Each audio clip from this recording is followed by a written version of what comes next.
Christopher Bennett's hands shook as he pushed open the front door of his mansion. He had been gone for 3 weeks. 3 weeks since he had handed his house keys to a desperate woman holding a baby in the pouring rain. 3 weeks since he had made the craziest decision of his 42 years of life. The door swung open and Christopher froze. His breath caught in his throat. The foyer, which he remembered being cluttered with unopened mail and dusty furniture, now gleamed under the bright afternoon light streaming through the clean windows. The marble floors shone like mirrors. Fresh flowers sat in a vase on the entry table. The air smelled like lavender and lemon instead of the stale, lonely smell that had filled the house for 2 years. "What in the world?" Christopher whispered, stepping inside slowly.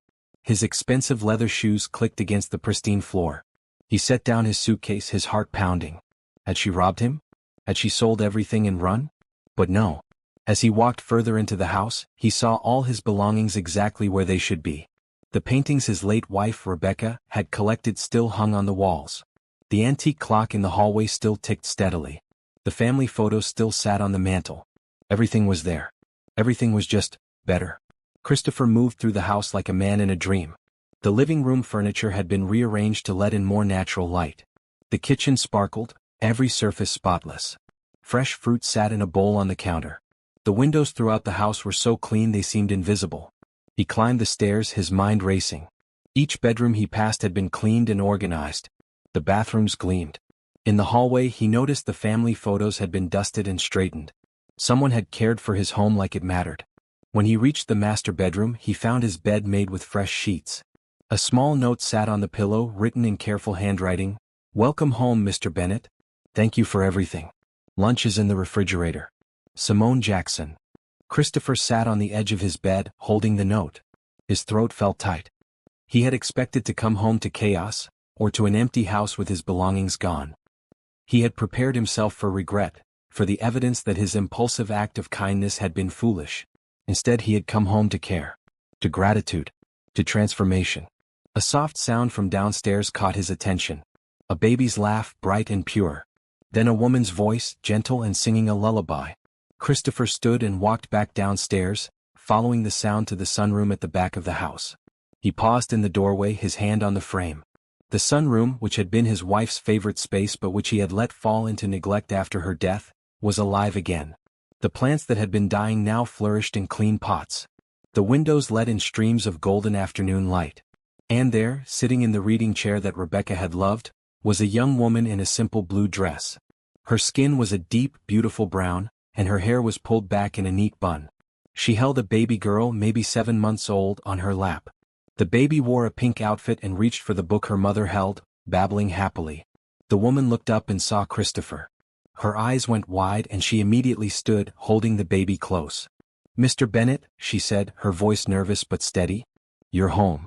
Christopher stepped into the room and for the first time in 2 years, the house felt like a home again. "Yes," he said softly. "I'm home." "Would you risk everything you own to help a stranger in need? Would you believe that one act of kindness could change 2 lives forever?" If this story touches your heart, subscribe and share your thoughts in the comments below. Your support helps us share more stories of hope and second chances. The rain came down in sheets, turning the Los Angeles streets into rivers of gray water. Christopher Bennett sat in the back of his town car, his driver navigating toward LAX. His phone buzzed with the final details of his business trip. Singapore. 3 weeks. A major acquisition that would expand his tech company into Asian markets. He barely noticed the weather, focused on his tablet and the presentation he would give to the board of directors in 2 days. His mind calculated numbers, projected growth, market shares. "Sir," his driver Paul said quietly. "There's someone ahead." Christopher looked up. Through the rain-blurred window, he could see a figure huddled under a bus stop shelter. No, not quite under it. The shelter's roof was broken and rain poured through the gap. The figure was trying to shield something with a torn piece of cardboard. As they got closer, Christopher saw it was a young woman. She wore a thin jacket, soaked through, and she was bent over something she held against her chest. Her body curved protectively around whatever she was holding. "Drive past," Christopher started to say, but then he saw the baby. The woman shifted, and Christopher caught a glimpse of a tiny face, red and crying, in the woman's arms. The baby couldn't have been more than a few months old. Both mother and child were drenched, shivering in the cold rain. "Pull over," Christopher heard himself say. "Sir?" Paul looked uncertain. Your flight. Pull over now.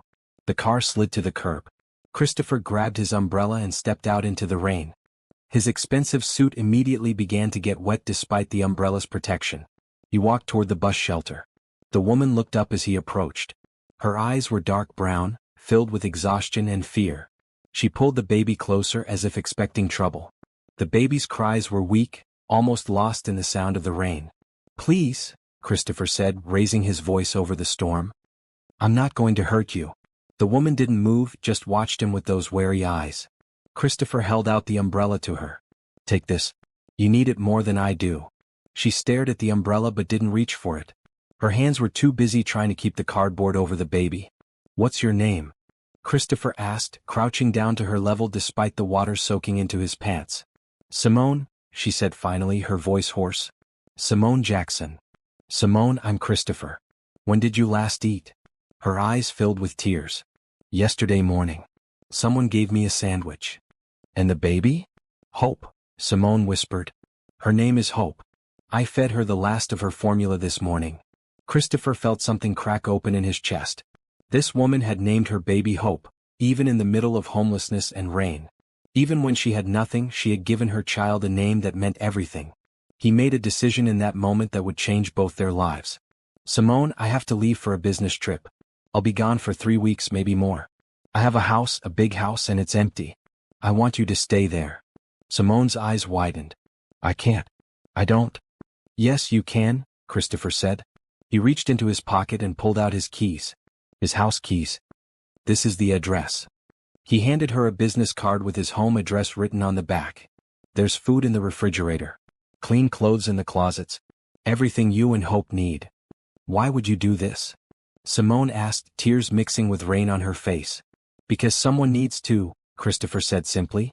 And I can. He pressed the keys into her hand. Then he pulled out his wallet and handed her $300 in cash. For cab fare and anything else you need right away. There's more at the house. Simone looked at the keys, at the money, at Christopher's face. I don't understand. You don't have to understand. You just have to accept. Will you? Will you take Hope somewhere safe and dry? For a long moment, Simone didn't move. Then slowly she nodded. Yes. Thank you. Thank you so much. Christopher stood. There's a credit card in the kitchen drawer. Use it for food, for diapers, for whatever you need. My housekeeper, Mrs. Patterson, comes on Tuesdays and Fridays. Her number is on the refrigerator. Tell her I sent you. I'll take care of everything, Simone promised, clutching the keys like they were made of gold. I promise I will. I believe you, Christopher said. And strangely he did. He walked back to the car, soaked to the skin, and climbed inside. Paul stared at him in the rearview mirror. Sir, did you just give that woman your house keys? Yes, Christopher said. Your house keys. Yes. Paul was quiet for a moment. Mrs. Rebecca would have liked that. Christopher felt his eyes sting. His wife had been gone for 2 years, taken by cancer at just 39 years old. She had been kind, always helping others. She would have stopped for Simone without hesitation. Yes, Christopher said quietly. She would have. As the car pulled away, Christopher looked back through the rear window. Simone was standing now, holding Hope close, staring at the keys in her hand like they were a miracle. The rain continued to fall, but somehow the world felt a little brighter. Simone stood outside the mansion, her baby girl asleep in her arms, and wondered if this was all a dream. The cab driver had looked at her strangely when she gave him the address, his eyes taking in her wet, torn clothes and the baby wrapped in a thin blanket. But the $300 Christopher had given her was real, and so was the ride to this neighborhood where houses hid behind gates and perfectly trimmed hedges. The house before her was huge. Not just big, but enormous, with white columns and tall windows that seemed to glow even in the gray afternoon light. Simone's hands trembled as she used the key Christopher had given her. It turned smoothly in the lock and the door opened. She stepped into a foyer larger than any apartment she had ever lived in. The ceiling soared above her, and a crystal chandelier hung in the center. Simone carefully closed the door behind her and just stood there, dripping water onto the marble floor. It's okay, baby, she whispered to Hope, who stirred against her shoulder. We're safe now. The house was quiet. Simone walked slowly through the rooms, afraid to touch anything. The living room had furniture that looked expensive, with fabric so clean and soft she was afraid her wet clothes would ruin it. The kitchen was massive, with gleaming counters and appliances that looked like they belonged in a restaurant. She found the refrigerator Christopher had mentioned. Inside was food just as he had promised. Real food. Fresh vegetables, fruit, milk, cheese, eggs. Simone's stomach growled. She hadn't been lying when she told Christopher she had eaten yesterday morning. Before that, it had been 2 days. But first, Hope needed to be fed. Simone found the credit card Christopher had mentioned in the kitchen drawer along with a note. Use this for whatever you need. Don't worry about the cost. Make yourself at home. CB. Simone felt tears spring to her eyes again. She had cried more in the past few hours than she had in months. When you're homeless, you learn not to cry. Crying doesn't find you food or shelter. Crying doesn't keep your baby warm. But kindness, real kindness like this, broke through all those walls. She called a delivery service and ordered formula, diapers, and baby clothes. Then she explored the house more, looking for a place to sleep. Upstairs, she found 6 bedrooms. The master bedroom was clearly Christopher's, with men's clothes in the closet and a photo on the nightstand of Christopher with a beautiful woman, both of them smiling at a beach somewhere. The woman had kind eyes. Simone moved on, not wanting to invade his private space. She found a smaller bedroom at the end of the hall. It had a comfortable bed, a window overlooking a garden, and its own bathroom. It was more than she had ever hoped for. She gave Hope a bath in the bathroom sink, marveling at the clean, warm water that came from the tap. Her baby girl cooed and splashed, happier than Simone had seen her in weeks. After drying Hope with a soft towel she found in the linen closet, Simone dressed her in a clean onesie from her diaper bag, one of only 3 outfits Hope owned. The delivery arrived quickly. Simone fed Hope, who drank the formula hungrily, her little hands grasping the bottle. After Hope fell asleep, Simone finally let herself eat. She made a simple sandwich with the food from the refrigerator, and it tasted like the best meal she had ever had. Then Simone did something she hadn't been able to do in months. She took a hot shower. The water ran over her, washing away weeks of street dirt and rain. She washed her hair 3 times, using the expensive shampoo in the bathroom. When she stepped out, she wrapped herself in a towel so soft and warm she wanted to cry again. She had no clean clothes except the spare shirt in her bag, so she put that on and washed her jeans and jacket in the bathroom sink, hanging them to dry. Then she climbed into the bed, Hope sleeping in a nest of pillows beside her. The sheets were clean and soft. The room was warm. Her baby was fed and safe. Simone lay there in the quiet house and felt something she hadn't felt in so long she had almost forgotten what it was like. She woke the next morning to sunlight streaming through the window. For a moment she didn't remember where she was. Then it all came back. The rain. Christopher. The keys. This house. Hope was awake, looking around with curious eyes. Simone fed her and changed her diaper, then carried her downstairs. In the daylight she could see the house more clearly. It was beautiful, but there was a sadness to it. Dust covered many surfaces. Mail sat unopened on tables. In the living room she saw photos of Christopher and the woman from his bedroom, but they were dusty, neglected. Simone looked down at Hope. "We can help," she said softly. "We can take care of this place for him." She found cleaning supplies under the kitchen sink. Starting small, she cleaned just the bedroom where she was staying and the bathroom. Then she moved to the kitchen, wiping down the counters and organizing the cabinets. Hope sat in her carrier watching her mother work. By afternoon, Simone was tired but satisfied. 3 rooms were clean. It wasn't much, but it was a start. She found the phone number for Mrs. Patterson on the refrigerator, just as Christopher had said. With shaking hands she dialed. "Patterson residence," a warm voice answered. "Hello, Mrs. Patterson. My name is Simone Jackson. Mr. Bennett told me to call you." There was a pause. "Christopher Bennett?" "Yes, ma'am. He gave me his house keys. He said I could stay here while he's away. I know it sounds crazy, but—" "Did he give you the keys in the rain?" Mrs. Patterson asked. "Yes." "How did you know?" Mrs. Patterson laughed, a kind sound. "Because that man has his wife's heart. She would have done the same thing. Now tell me what you need, dear." Simone felt relief wash over her. "I just wanted to let you know I'm here. And that I'm taking care of the house. I'm cleaning and organizing. I want to help." "Well, isn't that something?" Mrs. Patterson said warmly. "I'll be there Friday as usual. We'll talk then. In the meantime, you make yourself at home. That house needs some life in it again." After hanging up, Simone felt lighter. She wasn't alone in this. She had been given a gift and she was determined to honor it. She spent the rest of the day cleaning, breaking only to care for Hope. When evening came, she made dinner from the food in the refrigerator, sitting at the kitchen table with Hope in her lap. For the first time in months, Simone allowed herself to hope that things might actually get better. Friday morning arrived bright and clear. Simone had spent the week cleaning different rooms each day, always careful to respect Christopher's belongings. She had dusted the photos of him and his wife, handled his books gently, and treated everything like it was precious because to him, it clearly was. Hope was doing better too.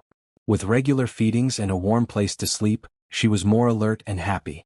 She had even started smiling, something Simone had worried she might never see.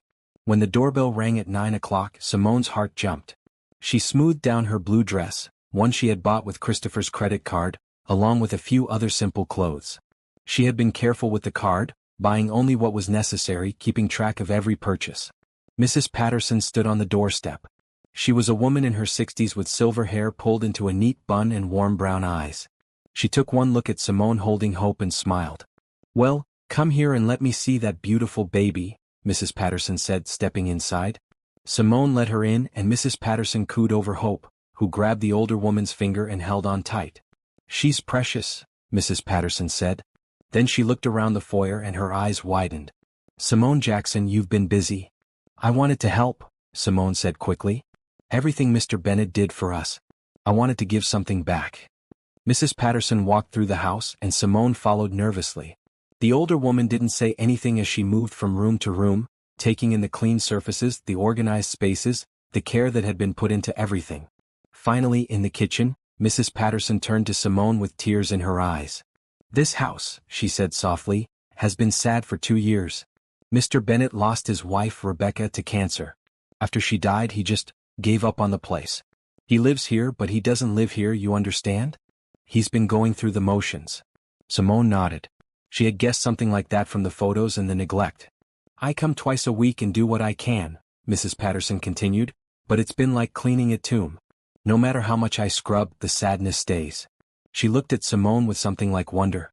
"But now it feels different. It feels alive." "I'm just trying to pay back his kindness," Simone said. "No, dear. You're doing more than that." Mrs. Patterson sat at the kitchen table and gestured for Simone to join her. "Now tell me your story. How did you end up in the rain with this sweet baby?" Simone hesitated, then decided Mrs. Patterson deserved the truth. She told her about Hope's father, who had left when she found out she was pregnant. About losing her job when her pregnancy became difficult.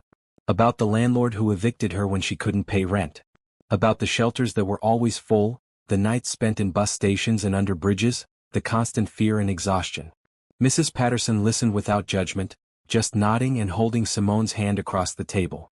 "You've been through so much," she said when Simone finished. "But you kept your baby safe. You kept going. That takes real strength." "I don't feel strong," Simone admitted. "I feel like I've been failing Hope every day." "Nonsense. You're here, aren't you? You accepted help when it was offered. Do you know how hard that is for most people?" Mrs. Patterson squeezed her hand. "Now let's talk about moving forward. What are your plans?" "I don't know," Simone said honestly. "I want to get back on my feet, find a job, get my own place. But I don't even have a high school diploma. I dropped out to take care of my sick mother when I was 16. She died a year later and I never went back." "Can you read and write well?" "Yes, ma'am. I love reading. I used to go to the library whenever I could." Mrs. Patterson's eyes lit up. "Then we have options. There are programs, free online courses, ways to get your GED. And while you're doing that, you can take care of this house. Not as charity but as a job. Mr. Bennett needs someone here full-time. The place is too big for just me twice a week. Do you think he would agree to that?" Simone asked, hardly daring to hope. "I'll call him today and suggest it. He trusts my judgment." Mrs. Patterson stood. "In the meantime, let me show you how Rebecca used to organize things. She had a system for everything and it worked beautifully." They spent the day together with Mrs. Patterson teaching Simone about the house. She showed her where everything was kept, how the security system worked, which plants needed the most water, and which windows stuck a little when you tried to open them. She also told Simone stories about Rebecca. How she had loved reading in the sunroom. How she had always wanted to help people but got sick before she could do more. How Christopher had loved her completely and how her death had broken something in him. "He needs to see that life can be good again," Mrs. Patterson said as she was leaving that evening. "Maybe you and Hope being here will remind him." That night, after Hope was asleep, Simone sat in the living room with a laptop she had found in Christopher's office. She searched for GED programs and found several free online options. She also looked up parenting classes and found a community center nearby that offered them. She made a list of goals. Get GED. Take parenting classes. Learn a skill she could use for work. Save money. Eventually find her own place, but only when she was truly ready. Then she added one more. 6. Take care of this house like Rebecca would have wanted. Simone closed the laptop and looked around the living room. The photos of Christopher and Rebecca seemed to glow in the lamplight. She walked over to one, a picture of them at what looked like their wedding, both laughing and covered in confetti. Thank you, Simone whispered to Rebecca's image. Thank you for raising a man who stops in the rain for strangers. The house settled around her, warm and safe. Hope slept upstairs, fed and content. And for the first time since she had found out she was pregnant, Simone felt like maybe, just maybe, everything was going to be okay. 2 weeks had passed since Mrs. Patterson's first visit. Simone had settled into a routine that felt almost normal. She woke each morning with Hope, fed her, and then spent the day cleaning, organizing, and slowly bringing the house back to life. She had also started her online GED courses. Every afternoon, while Hope napped, Simone sat at the kitchen table with the laptop and worked through lessons. Math was hard. She hadn't thought about algebra in years. But she pushed through, determined. Mrs. Patterson came twice a week as promised, and the two women had become friends. The older woman brought supplies, offered advice, and most importantly, believed in Simone's ability to succeed. "You're doing so well," Mrs. Patterson said one Tuesday afternoon, watching Simone work through a geometry problem while Hope played with blocks on a blanket nearby. "Have you thought about what you want to do after you get your GED?" "I've been thinking about that," Simone said, looking up from her work. "I love organizing. I love making spaces beautiful and functional. Do you think I could learn interior design or home organization?" "Absolutely. There are certification courses online for that too. You could build a real career." Simone felt excitement flutter in her chest. A career. Not just a job but a real career. It seemed impossible, but then again 6 months ago she would have said living in a mansion seemed impossible too. "Mrs. Patterson, can I ask you something?" "Of course, dear. When will Mr. Bennett be back?" "It's been 2 weeks. I keep expecting him to walk through the door." Mrs. Patterson smiled. "He called me last week. The business deal in Singapore is taking longer than expected. He'll be gone at least another week, maybe 2. He asked about you and Hope." Simone's heart beat faster. "What did you tell him?" "I told him the truth. That you're taking excellent care of his home. That you're working hard to better yourself. That you're exactly the kind of person Rebecca would have loved to help." Mrs. Patterson's eyes twinkled. He was very pleased to hear it. After Mrs. Patterson left, Simone took Hope to the community center she had found online.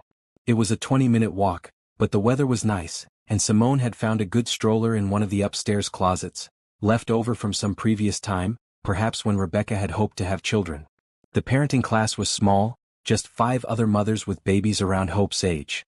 The teacher, Ms. Rodriguez, was warm and knowledgeable. She taught them about developmental milestones, proper nutrition, and ways to encourage learning through play. During the break, one of the other mothers, a woman named Tasha, approached Simone. "Your daughter is beautiful," Tasha said, smiling at Hope. "Thank you.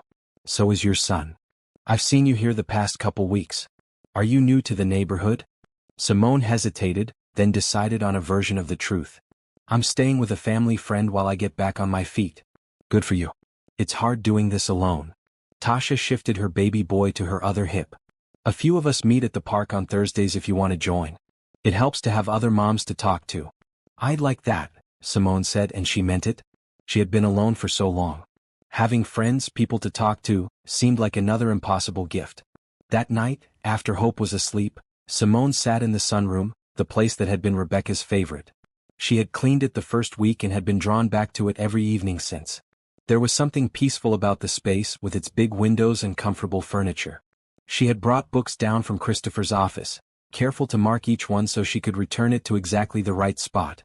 Tonight she was reading about basic interior design principles. Color theory, space planning, furniture arrangement. It all fascinated her. As she read, her phone buzzed. She had bought a simple smartphone with Christopher's credit card, something she needed for her online classes and to stay in contact with Mrs. Patterson. The number calling was unfamiliar.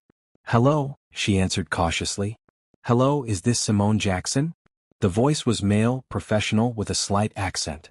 "Yes. Who is this?" "My name is Christopher Bennett. I believe you're staying at my house. Simone's heart jumped into her throat. Mr. Bennett? Yes. Thank you. Thank you so much for everything. Mrs. Patterson speaks very highly of you. She says you've been taking excellent care of the place. I'm trying. I want to earn what you've given me. There was a pause. Simone, I didn't give you my home so you could earn it. I gave it to you because you and Hope needed help. I know, but I can't just take without giving something back. That's not right. Christopher's voice was gentle when he spoke again. My wife used to say the same thing. She never could accept a gift without trying to pay it back somehow. Mrs. Patterson told me about her. About Rebecca. I'm sorry for your loss. Thank you. It's been hard.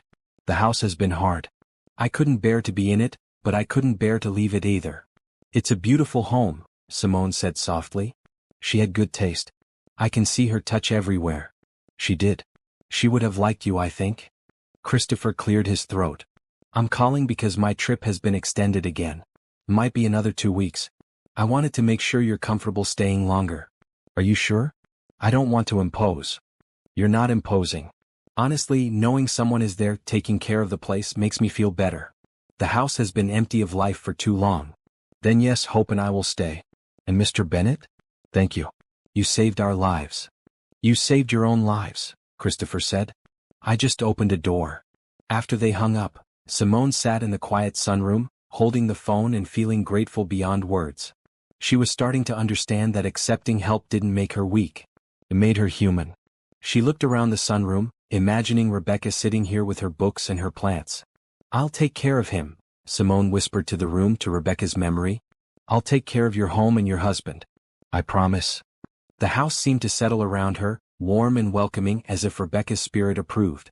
3 weeks became 4. 4 became 5. Christopher's business in Singapore grew more complex with each passing day, and his return date kept shifting. He called once a week to check on the house and to talk to Simone. Their conversation started brief and professional but slowly became longer and more personal. Simone told him about her GED progress. She had completed the math section and was moving on to social studies. She told him about the parenting classes and the friends she was making at the park.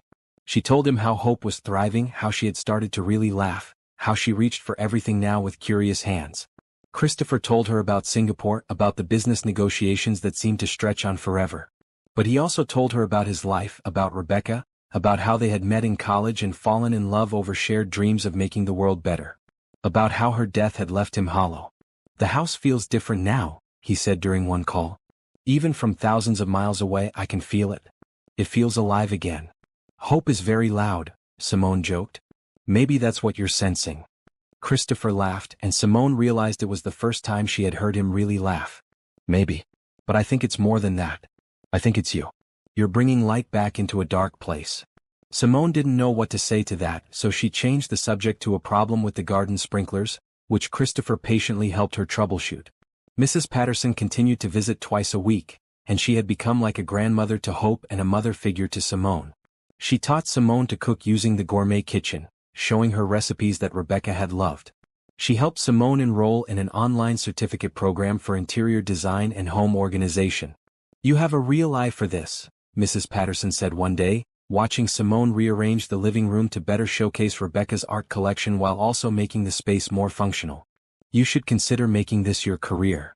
I am, Simone said. I've been taking notes on everything I do here. Every room I organize, every problem I solve. I'm building a portfolio. Smart girl. The truth was, Simone had fallen in love with the work. Each room in the house presented a new challenge. How to honor what was there while making it better.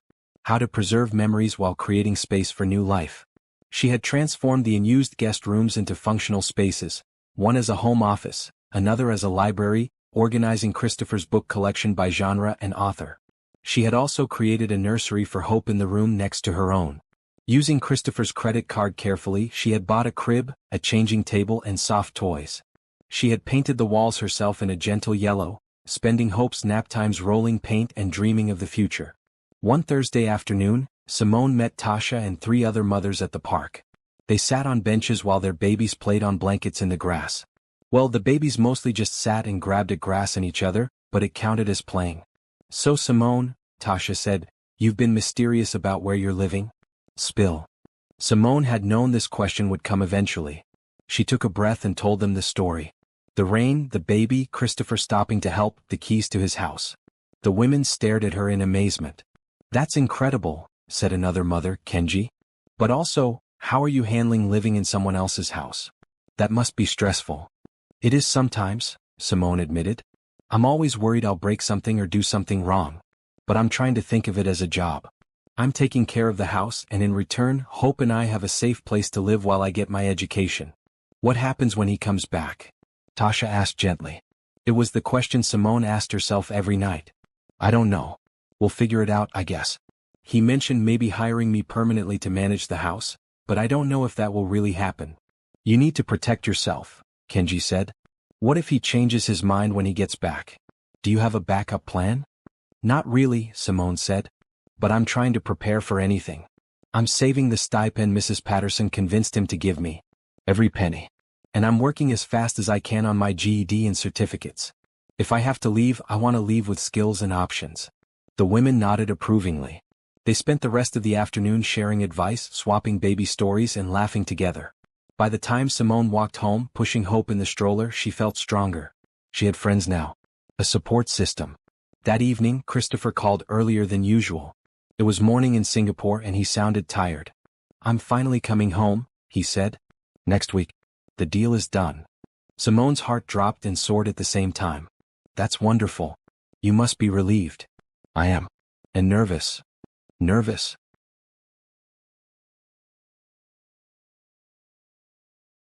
"I've been gone for over 5 weeks. What if the house doesn't feel like home anymore? What if coming back just reminds me of everything I've lost?"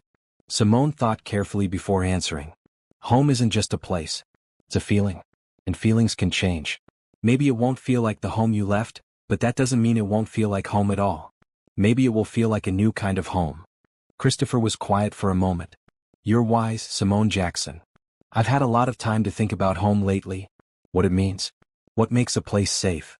Will you be there when I arrive? You and Hope. Do you want us to be?" "Very much. If you're comfortable with that." "We'll be here," Simone promised. "And Christopher? Thank you. For everything. For changing our lives." "Thank you for changing mine," he said softly. After hanging up, Simone walked through the house, seeing it with fresh eyes. She had cleaned every inch. Organized every closet. Brought life to every room. But more than that, she had filled it with care. With attention. With love.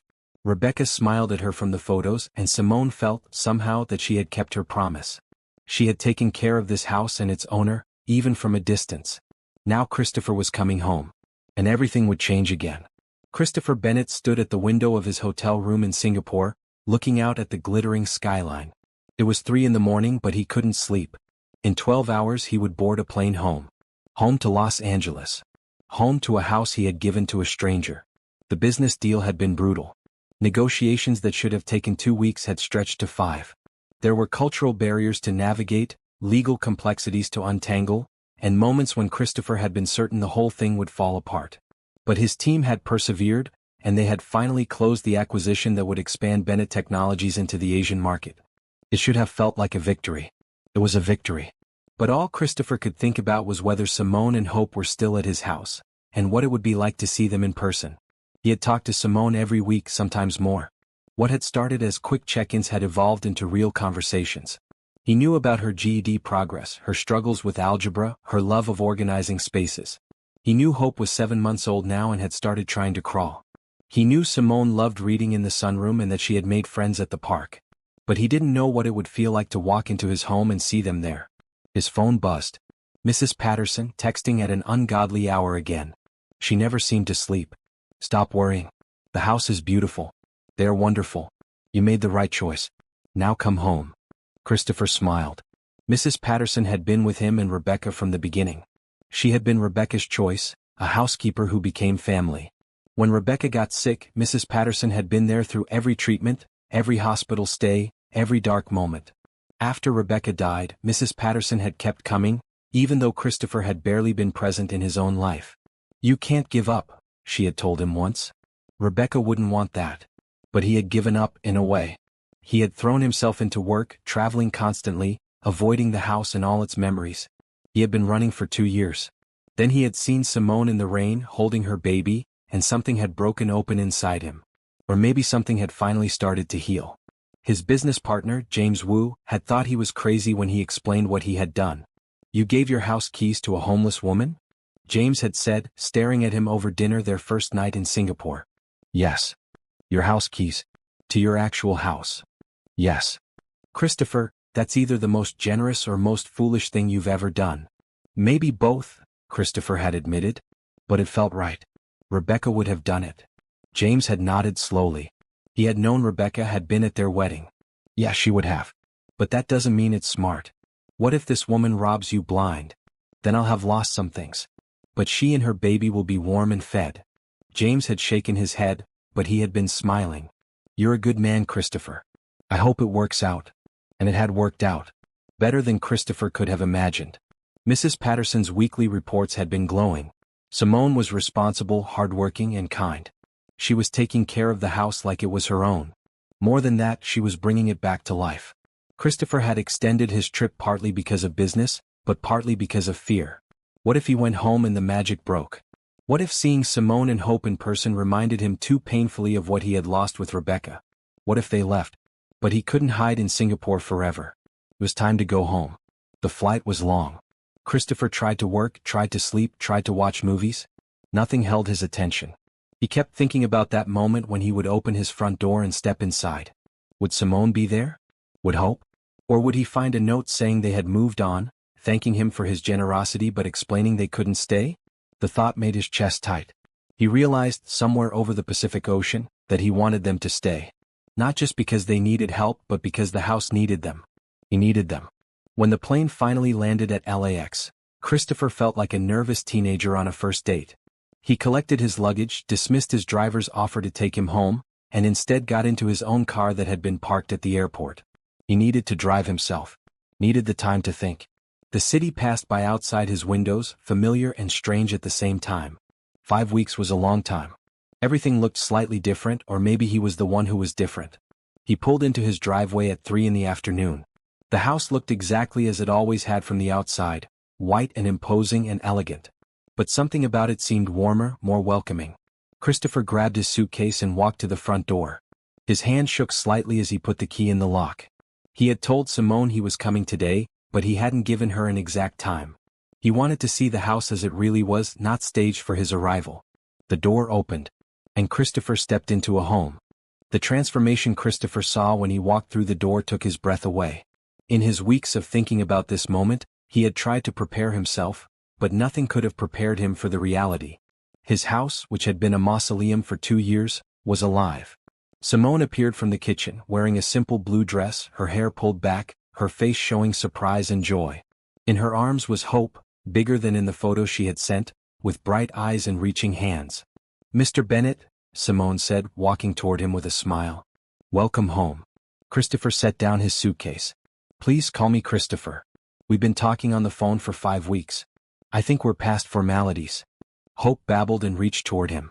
Without thinking, Christopher held out his hands and Simone transferred the baby to him. Hope grabbed his nose and laughed, and Christopher felt something warm spread through his chest. "She's beautiful," he said. "The photos didn't do her justice." "She's been waiting for you," Simone said. "Every time the door opens, she looks to see if it's you." They stood there in the foyer, and Christopher looked around at his home. Everything was clean and organized, but more than that, it was thoughtful. The furniture had been arranged to maximize light and flow. The photos of Rebecca were displayed beautifully, honored but not overwhelming. Fresh flowers sat in vases. The air smelled like lemon and something baking. "Simone," Christopher said softly, "this is incredible. I hope I didn't change too much. I tried to keep everything Rebecca loved while making it functional and welcoming." "You succeeded. This is..." He trailed off, not sure how to express what he was feeling. This is what she would have wanted. A home, not a museum. They spent the afternoon talking. Simone showed him everything she had done, explaining each choice, showing him the record she had kept of every expense. She had spent his money carefully, with respect, always thinking about what was needed rather than what she wanted. Christopher stopped her when she tried to go through the financial details. "I trust you. Mrs. Patterson already sent me the summaries. You've been more than responsible." "I want you to know everything," Simone insisted. "I don't want there to be any questions or doubts." There aren't any. You've proven yourself beyond any doubt I might have had. Hope fell asleep in Christopher's arms, and he carried her upstairs to see the nursery Simone had created. When he saw the yellow walls, the careful organization, the love that had gone into every detail, he had to blink back tears. She's never had a room like this, Simone said quietly. Thank you for making it possible. You made it possible. I just provided the space. They went back downstairs and Simone offered him the dinner she had prepared. They ate together at the kitchen table, talking about his trip, her classes, Hope's development. It felt natural, comfortable, like they had been doing this for years instead of days. A week passed. Christopher settled back into his home, marveling daily at how different it felt. He went back to work at his office in downtown Los Angeles, but he looked forward to coming home in a way he hadn't in years. Simone and Hope were there, bringing warmth and life to every corner. He offered Simone a permanent position managing the house with a generous salary. She accepted with tears of gratitude. They drew up a formal arrangement. She would have her room in the nursery for as long as she wanted. She would manage the household, coordinate with Mrs. Patterson, and continue her education. In return, Christopher would pay her a salary that allowed her to save money and build toward independence. It was working beautifully until Christopher's brother arrived unannounced one Saturday morning. Thomas Bennett was 45, 3 years older than Christopher, and had always been the practical one in the family. He was a lawyer, successful and sharp, and he had never approved of what he saw as Christopher's excessive generosity. I heard about your house guest, Thomas said, walking into the house without knocking. He stopped when he saw Simone coming down the stairs with Hope on her hip. Thomas, Christopher said, standing from where he had been reading the paper. You could have called first. I wanted to see this situation for myself. Thomas's eyes moved from Simone to Hope and back to Christopher. So it's true. You gave your house to a homeless woman. Simone's face went very still. Christopher stepped forward, anger rising. I didn't give my house away. I offered help to someone who needed it. Simone works here now. She manages the household. Does she? Thomas's voice was skeptical. He turned to Simone. What exactly are your qualifications for managing a multimillion-dollar estate? I don't have formal qualifications, Simone said quietly, holding Hope closer. But I care for this home. I respect it, and I'm learning every day. Thomas, Christopher's voice was hard. That's enough. Is it? Christopher, you're my brother. I love you. But you've been making questionable decisions since Rebecca died. This, he gestured around, is just the latest example. You can't save everyone. You can't fix your grief by filling your house with strangers. Simone and Hope are not strangers. They're part of this household now. Thomas shook his head. For how long? What happens when she decides to sue you for something? What happens when she claims you owe her more than you agreed to? You're exposing yourself to massive liability. Then I'll deal with it, Christopher said. But I don't believe that will happen. Thomas looked at Simone for a long moment. She met his eyes steadily, even though Christopher could see her hands shaking slightly. Tell me something, Thomas said to her. Why should I believe you're not taking advantage of my brother's grief? You shouldn't believe anything about me, Simone said. You don't know me, but you know Christopher. You know he's smart and capable of making his own decisions. Maybe trust him to know what's right for his own life. Thomas blinked, clearly not expecting that response. Then, slowly, his expression softened slightly. Can I see what you've done with the house? He asked. Simone nodded and gave Hope to Christopher. Then she walked Thomas through each room, explaining her choices, showing him how she had honored Rebecca's memory while making the space functional.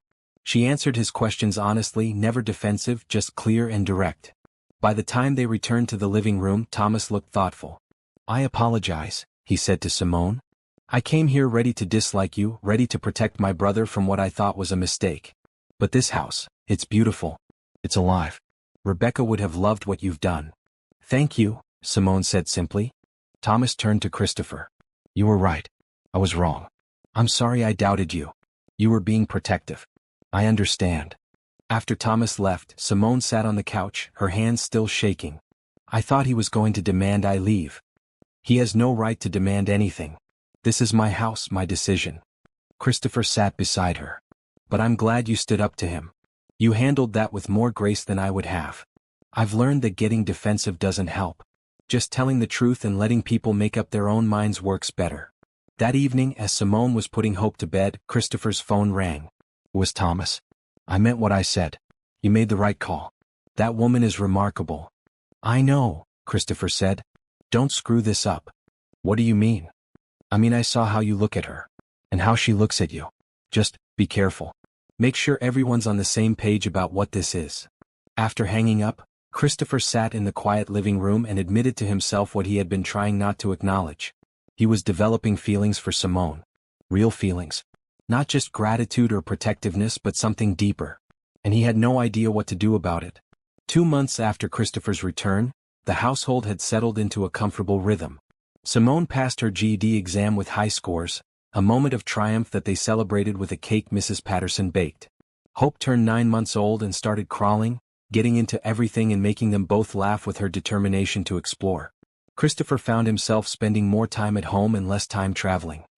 He worked from his office in the house more often, enjoying the sounds of life around him.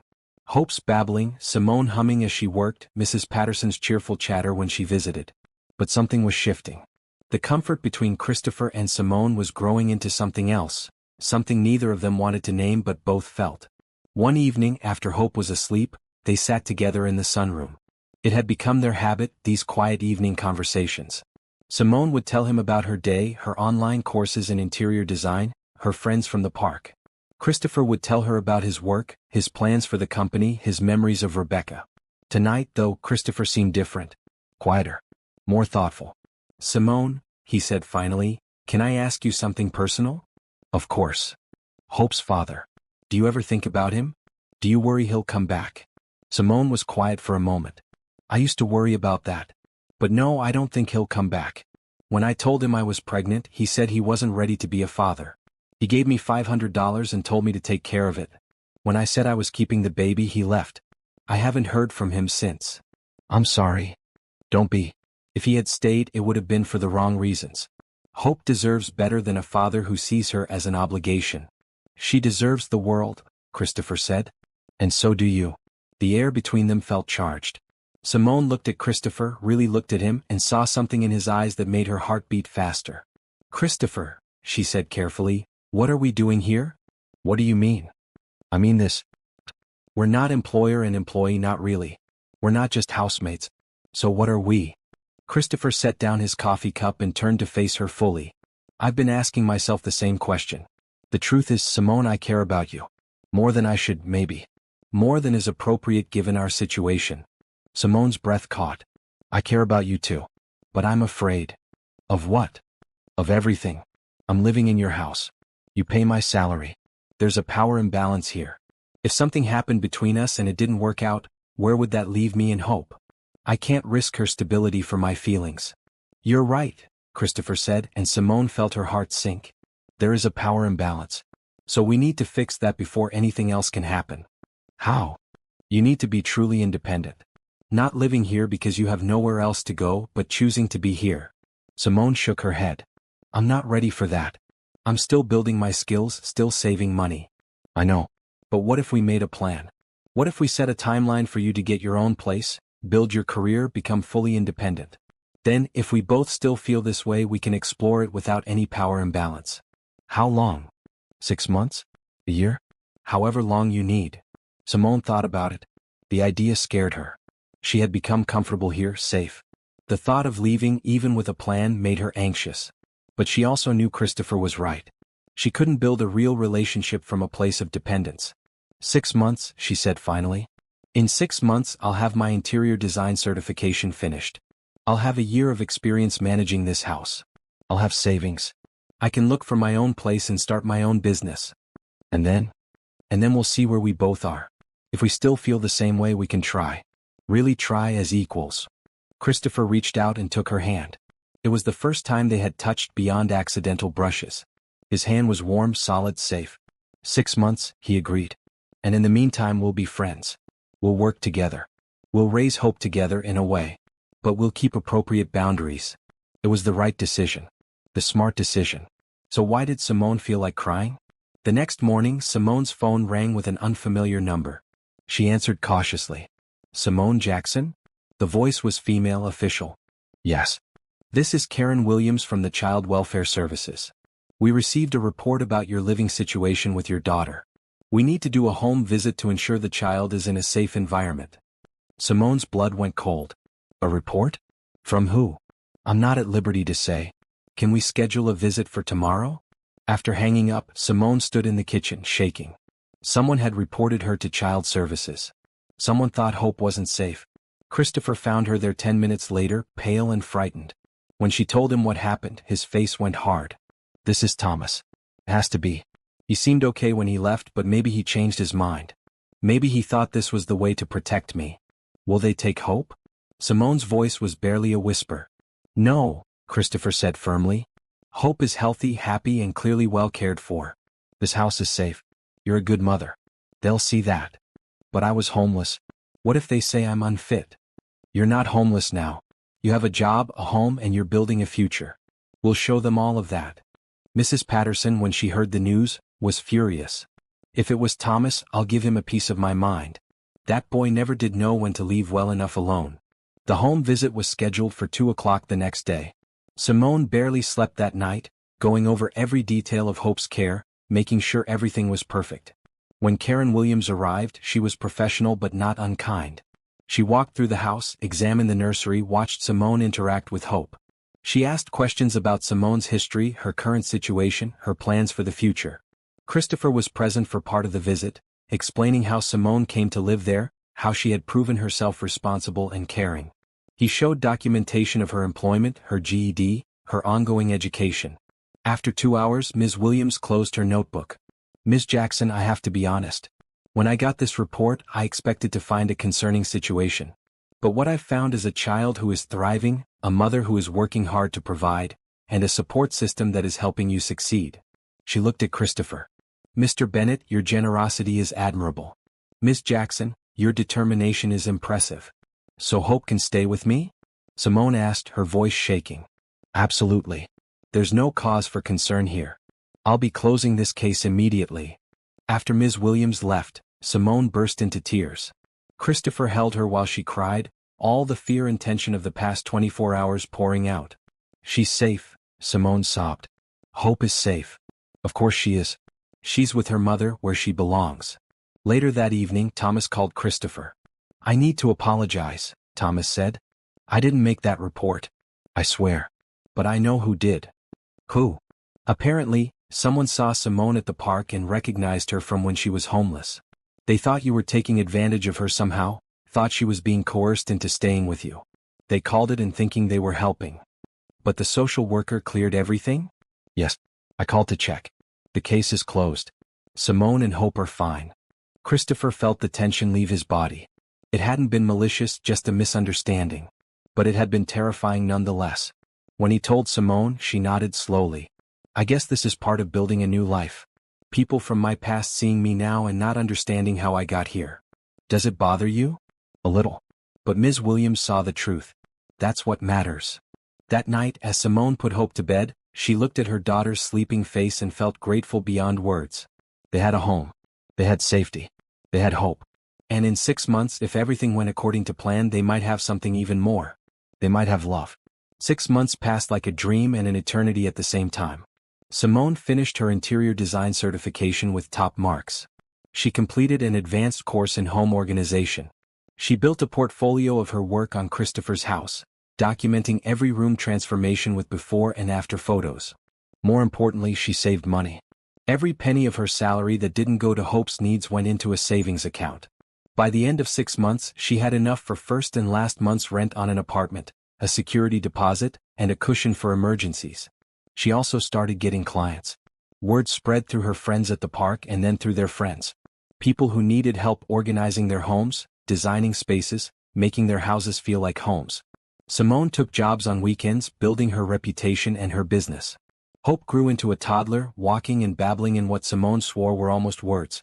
She had Christopher wrapped around her little finger. He bought her toys, played with her every evening, and read her stories before bed. He had become the father figure Hope needed, even though no one said it out loud. The boundaries between Simone and Christopher held. Barely. There were moments when their hands would brush and linger a second too long.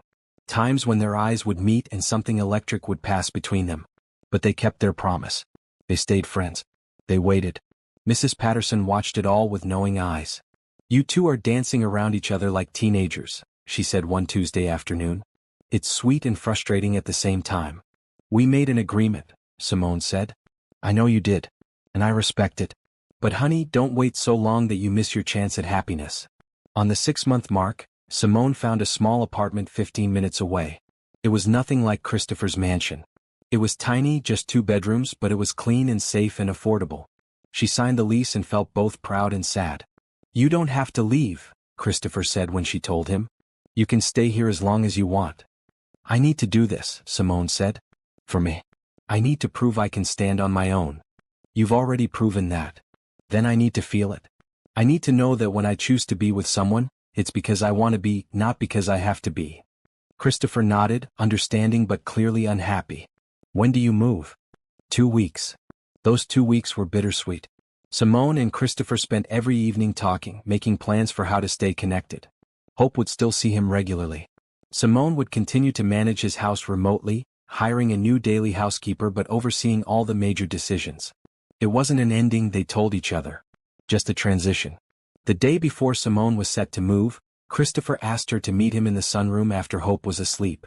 She found him standing by the window, looking out at the garden that Simone had restored over the months. I want to show you something, he said.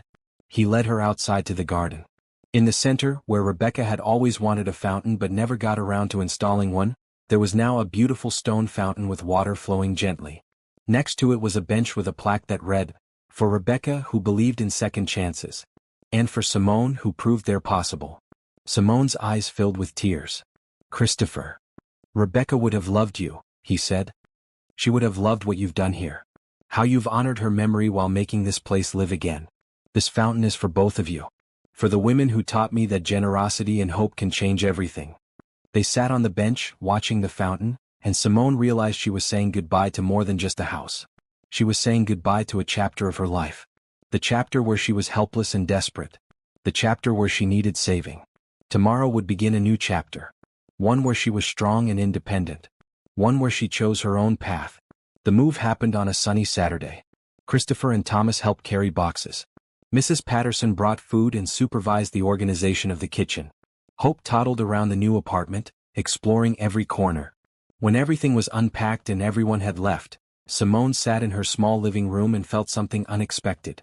Joy. Pure, simple joy. This tiny apartment was hers. She had earned it. She had built a life from nothing, and this space was proof. 3 days later, Christopher asked her to dinner. Not at the house. Not as employer and employee or housemates or friends. A real date at a nice restaurant downtown. Simone wore a green dress she had bought for the occasion. Christopher wore a suit and brought flowers. They sat across from each other at a candlelit table, and for the first time in 6 months, they let themselves look at each other without holding back. I've been waiting for this, Christopher said. Me too. I want you to know, I'm not expecting anything. We can take this as slow as you need. We can just date and see where it goes. I know where I want it to go, Simone said. I want it to go toward a future. Together. You, me, and Hope. Christopher reached across the table and took her hand. I want that too. More than anything. They talked through dinner, sharing dreams and fears and hopes. They talked about what a future might look like. How they would balance Simone's growing business with Christopher's company. How they would raise Hope together. How they would honor Rebecca's memory while building something new. She would want you to be happy, Simone said. Mrs. Patterson told me that's all Rebecca ever wanted for you. Happiness and love. I think I'm finding both, Christopher said. Their relationship grew slowly and naturally. Dates on weekends. Family dinners during the week with Hope at the center. Christopher met Simone's clients and helped her strategize her business growth. Simone met Christopher's colleagues and supported his work. 6 months after Simone moved out, Christopher proposed. Not in a restaurant or some grand public gesture. He proposed in the sunroom, the place where they had spent so many evenings talking and dreaming. Hope was playing at their feet and the fountain was flowing outside and everything felt right. I love you, Christopher said, getting down on one knee. I love your strength, your kindness, your determination. I love how you turned a desperate situation into a triumph. I love how you love Hope. I love who I am when I'm with you. Will you marry me? Simone said yes through tears. Happy tears this time. The kind of tears that come from pure joy. They married in a small ceremony in the garden, by the fountain that honored both Rebecca and Simone. Mrs. Patterson cried.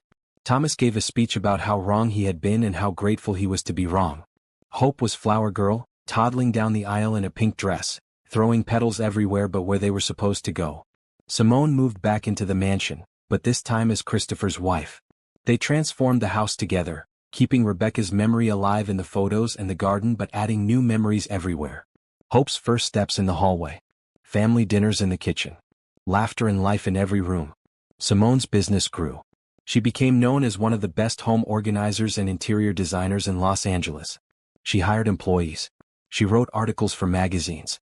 She built something substantial and lasting. But more than any professional success, she had built a family. Christopher adopted Hope legally and they talked about having more children. Not right away but someday. When the time was right. On Hope's first birthday after the wedding, they had a party in the garden. Friends, family, colleagues, everyone who had been part of their journey. As Simone watched Hope blow out her candle, held by Christopher, surrounded by love, she thought back to that rainy night 2 years ago. She had been desperate then. Homeless. Holding her baby under torn cardboard and thinking she had failed at everything. She had thought her life was over before it really began. But then a stranger had stopped in the rain. A man who had lost everything had seen someone who needed help and given her a chance. Not just shelter but dignity. Not just money but trust. Not just charity but opportunity. And she had taken that chance and built a life. A real, beautiful, full life. "What are you thinking about?" Christopher asked, coming to stand beside her with Hope on his hip. "About rain," Simone said, taking his hand. "About kindness. About how one moment can change everything. Best moment of my life, stopping for you that night. Best moment of mine too. Saying yes." They kissed while Hope giggled and the fountain flowed and the sun shone down on the garden where lost souls found their way home. Because sometimes, love doesn't announce itself with fireworks and grand gestures. Sometimes it starts with a simple act of kindness on a rainy night. Sometimes it grows slowly, carefully, between two broken people learning to be whole again. Sometimes it's built on trust and respect and the courage to accept help when you need it. And sometimes, if you're very lucky, it becomes everything. Years later, when people asked Simone how she built her successful business, she always told them the truth. She told them about being homeless, about the rain, about Christopher stopping when he didn't have to. About accepting help even though it scared her. About working hard to earn what was given. About the power of kindness to change lives. So what's the secret to success? Someone asked her once at a business conference where she was speaking. Simone thought about it. She thought about Christopher's keys in her hand, about Mrs. Patterson's wisdom, about Hope's laugh, about the fountain in the garden. She thought about Rebecca, who she had never met but who had raised a man capable of extraordinary kindness. She thought about Thomas learning to trust, about her friends at the park, about every person who had helped along the way. The secret, she said, is to accept help when it's offered. To work hard to honor the trust people place in you. To believe that tomorrow can be better than today. And to remember that kindness, real kindness, changes everything. Changed my life. It can change yours too. In the audience, Christopher sat with Hope, now 5 years old and starting kindergarten. He smiled at his wife on stage, this woman who had transformed not just his house but his entire life. This woman who had taught him that grief doesn't have to be forever. That love can come in unexpected forms. That stopping in the rain for a stranger isn't foolish. It's everything. They went home that night to the mansion that was no longer sad, no longer empty, no longer a museum to the past. They went home to a house filled with life and laughter and love. They went home to Hope and to the new baby Simone was carrying, due in 4 months. They went home to Mrs. Patterson, who still came twice a week because she was family now. They went home to Thomas and his wife, who had become regulars at Sunday dinners. They went home to the garden with its fountain, where water flowed endlessly, a reminder that life goes on. That pain transforms into something beautiful if you let it. That second chances are real. And as they sat on the bench by the fountain, Hope playing in the grass, the sun setting over Los Angeles, Simone and Christopher knew they had found something rare and precious. They had found home. Not in a place but in each other. Not in walls and rooms, but in trust and love and the daily choice to be kind. And it had all started with keys in the rain and a man who stopped when he didn't have to. Sometimes that's all it takes. Just one person, one moment, one choice to help. And everything changes. Forever.